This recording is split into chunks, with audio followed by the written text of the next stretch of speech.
بسم اللہ الرحمن الرحیم۔ ناظرین و سامعین کرام، السلام علیکم ورحمۃ اللہ وبرکاتہ۔ امید ہے کہ آپ سب بخیر و عافیت ہوں گے۔ اللہ ہم سب کو اپنے حفظ و امان میں رکھے۔ آدمی کو کھائے چلا جاتا ہے، آدمی کو کھائے چلا جاتا ہے، کوئی تو تحقیق کرے اس نئی بیماری پر۔ کبھی اس جرم پر سر کاٹ دیے جاتے تھے، کبھی اس جرم پر سر کاٹ دیے جاتے تھے، اب تو انعام دیا جاتا ہے غداری پر۔ ناظرین، اس سے پہلے گفتگو چل رہی تھی مدارس کے سلسلے میں، مدارس کے موجودہ فرسودہ نظام کے بارے میں۔ تو امید ہے کہ انشاءاللہ یہ باتیں ہمارے لیے، ہمارے اداروں کے لیے خوش آئند ہوں۔ اللہ تبارک و تعالی ہمارے تمام اداروں کی حفاظت فرمائے۔ عزیزان محترم، اس سے پہلے جو بات آئی تھی کہ مدارس کے اندر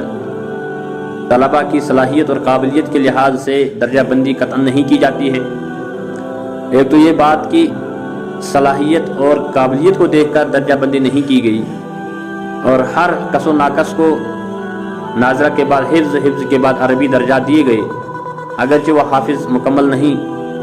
اور پھر عربی درجات جب دیے گئے تو آگے اس کی کلاسز چلتی ہیں۔ اب ہونا تو یہ چاہیے تھا کہ ذہنی اعتبار سے یہ کمزور ہے تو اس کے لیے قابل اور صلاحیت مند اساتذہ ہوں، تاکہ اس کی کمزوری، جو ذہن کی کمزوری ہے، وہ دور ہو جائے اور رفتہ رفتہ اس کے علم میں اضافہ ہو جائے۔ لیکن بدقسمتی سے اکثر و بیشتر مدارس کے اندر اساتذہ کا تقرر و قابلیت اور صلاحیت کے اعتبار سے نہیں کیا جاتا، بلکہ تعلق داری کی بنا پر کیا جاتا ہے، یا تو کسی رشتے کی بنا پر، یا تو پیری مریدی، استاد شاگردی وغیرہ، اس بنا پر اساتذہ کا تقرر کیا جاتا ہے۔ اور یہ معاملہ تقریباً اکثر مدارس کا ہے۔ جب یہ دونوں چیزیں مل گئی کہ اساتذہ بھی صلاحیت مند نہیں ہیں اور ان کا تقرر بھی صلاحیت کو دیکھ کر نہیں کیا گیا، اور طلباء کی درجہ بندی بھی صلاحیت اور قابلیت کے لحاظ سے نہیں ہے، تو پھر آپ ہی جانتے ہیں کہ آگے پروڈکٹ امت کے سامنے کیسا آئے گا،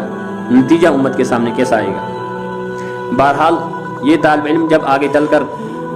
عالم دین بنتے ہیں اور درس نظامی سے فراغت حاصل کرتے ہیں، تو پہلی بات تو کہ جو ایگزامز ہمارے مدارس کے اندر لیے جاتے ہیں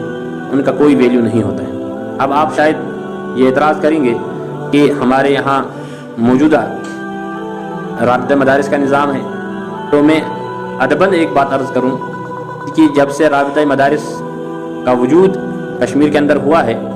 تعلیمی اعتبار سے اس سے پہلے کبھی اتنا انحطاط نہیں تھا، اتنا زوال نہیں تھا جتنا رابطہ مدارس کے بعد مدارس کے اندر تعلیمی اعتبار سے انحطاط ہوا ہے۔ اس کی وجہ بھی انشاءاللہ آگے میں عرض کر دوں گا، لیکن پہلے یہ کہ جب یہ درس نظامی سے طالب علم فارغ ہو جاتا ہے، تو اب چونکہ عالم دین جو یہ بن گیا، نام نہاد، نام کے اعتبار سے یہ عالم بن گیا، تو اب آگے نام حاصل کرنے کے لیے اس کو افتاء بھی کرنا ہے، اور ہمارے مدارس کے اندر کوئی اس کے لیے نظام نہیں ہے کہ افتاء کے لیے، یعنی مفتی بننے کے لیے کون سا فرد ہونا چاہیے، کس صلاحیت کا مالک انسان ہونا چاہیے، کس قابلیت کا مالک طالب علم ہونا چاہیے، اس کا کوئی لحاظ نہیں کیا جاتا ہے۔ تبھی ہم دیکھ رہے ہیں ہر جگہ مفتیوں کی بھرمار ہے، ہر ایک اپنے نام کے ساتھ مفتی مفتی مفتی لکھ رہا۔ شاید ایسا لگتا ہے کہ یہ مفت ہی دنیا میں آیا ہوا ہے، اور اس کی صلاحیت اور قابلیت اگر دیکھی جائے تو عربی عبارت تو کیا، اردو عبارت پڑھنے سے بھی بیچارہ قاصر ہے۔ اکثر و بیشتر ایسے معاملات آنکھوں سے دیکھنے کو ملے ہیں، بلکہ مسائل کے بارے میں اگر پھر دیکھا جائے تو پنڈلی اگر نظر آئے اور پیجامہ پنڈلی سے اوپر چڑھے تو وضو ٹوٹ جانے کا فتویٰ دیا جاتا ہے۔ ایسے مسائل ہیں، پھر رونما ہو جاتے ہیں اور امت میں بگاڑ پیدا ہوتا ہے جب ناقابل اور ایسے افراد امت کے مقتدی بن جاتے ہیں۔ تو یہ امت کی غلطی نہیں ہے، ہماری غلطی ہے، اداروں کی غلطی ہے، جنہوں نے صلاحیت کے اعتبار سے طالب علم کا لحاظ نہیں کیا، درجہ بندی کا خیال نہیں رکھا۔ بہرحال جب یہ ایک عالم دین یا درس نظامی سے فراغت ہونے کے بعد عالم یا مفتی بن کر باہر نکلا اور مارکیٹ میں آیا، تو اب چونکہ اس کے نام کے ساتھ لیبل ہے مفتی ہونے کی، اور دوسرا اس کے ساتھ کوئی عالم ہے، کوئی مولوی ہے، اگر جو وہ مولوی صلاحیت مند ہے، لیکن چونکہ یہ مفتی ہے، اس اعتبار سے اس مولوی کی کوئی ویلیو نہیں، کوئی قدر و قیمت نہیں۔ اب یہ مارکیٹ میں آیا، اس کو دو کام کرنے ہیں، یا تو اس کو مدرسے میں جا کے پڑھانا ہے یا تو امامت کرنی ہے، تیسرا کوئی شعبہ ہمیں سکھایا نہیں جاتا ہے۔ تو مدارس کے اندر چونکہ یہ نظام بھی نہیں ہے جو میں نے اس سے پہلے عرض کیا تھا کہ مدارس کے اندر کوئی ایسا نظام ہونا چاہیے تھا کہ جو طالب علم کو کچھ نہ کچھ ہنر سکھایا جاتا، کچھ نہ کچھ ایسی چیزیں سکھائی جاتی جس سے وہ آگے چل کر معاشی اعتبار سے، معاشی حالات میں اپنے آپ کو تنگ نہ محسوس کرتا۔ تو بہرحال اب یہ جو مارکیٹ کے اندر آ گیا، تو جو ہی امامت کے شعبے میں آیا تو نتیجہ نکلا اس کا قرآن ہی درست نہیں، امام سے نکال دیا گیا۔ اب لازماً اس کو مدرسے میں جانا ہے، تو مدرسے میں جانے کے لیے محتمم صاحب کا تعلق دار ہونا لازمی ہے۔ اب اگر یہ محتمم صاحب کا تعلق دار ہے، یعنی کسی بھی اعتبار سے محتمم صاحب کے ساتھ کوئی تعلق ہے، تب تو کوئی مسئلہ نہیں ہے، یہ استاد ہی نہیں، یہ مدرس ہی نہیں بلکہ صدر المدرس بن جاتا ہے، صدر المدرسین بن گیا۔ اب اس مدرسے کے اندر، جس مدرسے کے اندر یہ کسی عہدے پر فائز ہوا اور ناقابل محاذ ہے، نام کے اعتبار سے مفتی ہے، نام کے اعتبار سے مولوی ہے، اس مدرسے کا نظام کیسے چلے گا، اس کی تعلیم کیسے آگے بڑھے گی، طلباء کی رعایت کیسے ہوگی، تو یہ سب آپ کے سامنے ہے، اللہ امان والحفیظ۔ اور اس مدرسے کے اندر اگر کوئی قابل استاد موجود بھی ہو، کوئی عالم دین قابل ہو، کوئی قاری ہو، کوئی حافظ ہو، جو چاہے کہ ہمارے سامنے جو بچے ہیں ان پر محنت کی جائے، تو جو ہی کوئی قابل استاد، کوئی قابل عالم دین محنت کرنے لگتا ہے، تو یہ چونکہ ناقابل محاذ ہے، فوراً اس کے خلاف کوئی نہ کوئی ایکشن لیتا ہے، جس کی وجہ سے اس بیچارے کی محنت رائیگان ہو جاتی ہے۔ بہرحال یہ تقریباً اکثر و بیشتر مدارس کی یہی کہانی ہے۔ اب اگر اس کو کسی محتمم کے ساتھ کوئی تعلق نہیں ہے، تو پھر لازماً اس کے ذہن میں یہ بات آ جاتی ہے کہ آپ کہیں زمین لے کر، زمین دیکھ کر یا کرائے پر کوئی مکان، کوئی کمرہ دیکھ کر مدرسے کی افتتاح کر دیتے ہیں، تو مدرسہ کھول لیتے ہیں۔ اسی وجہ سے ہم مدرسوں کی بھرمار دیکھ رہے ہیں، اور وہ مدرسے ہیں اور وہ دکانیں ہیں، بزنس کے اڈے ہیں، معاش کا ذریعہ ہے، اور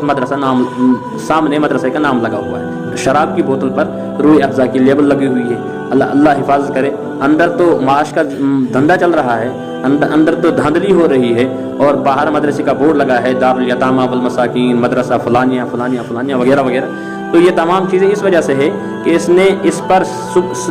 شروع سے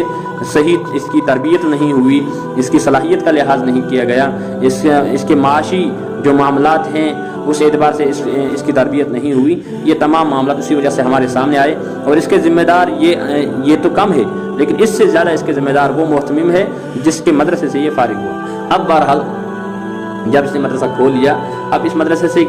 کتنے بچے کیسے فارغ ہوں گے تو وہ تو سب آپ جانتے ہیں۔ پھر جب یہ محتمم بن گیا، اب اکثر و بیشتر آپ دیکھیں گے کہ تقریباً سینکڑوں محتمم ایسے ہیں کہ جن کی بالکل قطعاً کوئی صلاحیت نہیں، اردو پڑھنے کے بالقابل نہیں ہے، لیکن الحمدللہ محتمم ہیں، محتمم نام پڑ گیا، اور